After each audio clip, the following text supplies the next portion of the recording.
Konkani foodies को subscribe करने के लिए रेड बटन को दबाएं और नए वीडियोस के नोटिफिकेशन के लिए बेल बटन को दबाना ना भूलें। अस्सलाम वालेकुम, hello friends, welcome to my channel Kokni foodies. आज मैं आपको हम हरा मसाला किस तरह से बनाते हैं वो बताने के लिए जा रही हूँ। जिसके लिए मैंने 100 ग्राम लहसुन छीलकर धोकर ली हूँ और 100 ग्राम अदरक छीलकर धोकर बारीक काट कर ली हूँ। और मिर्ची मैंने कम ली हूँ, 100 ग्राम नहीं ली हूँ, 75 ग्राम है। और ये हरा धनिया ली हूँ। अब हम इसे मिक्सर में डालकर पीसेंगे।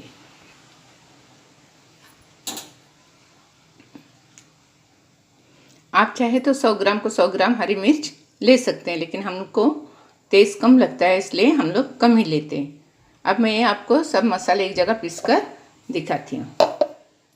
ये देखिए, हम हरी मिर्च लेंगे, हरा धनिया लेंगे,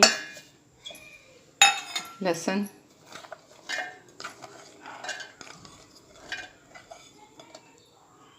और ये अदरक लेंगे।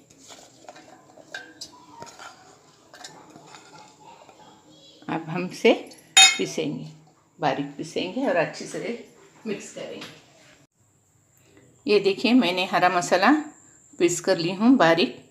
इसमें मैंने पीसते वक्त 1 टीस्पून नमक भी डाली हूँ।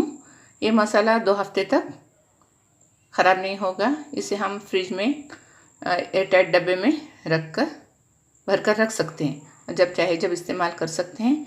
न इसके रंग में फ़र्क आएगा और न ही इसके टेस्ट में फ़र्क आएगा। ये है मेरी हरे मसाले की रेसिपी। आपको अगर पसंद आए तो प्लीज़ मेरे चैनल को लाइक कीजिए, शेयर कीजिए, सब्सक्राइब कीजिए। Thank you.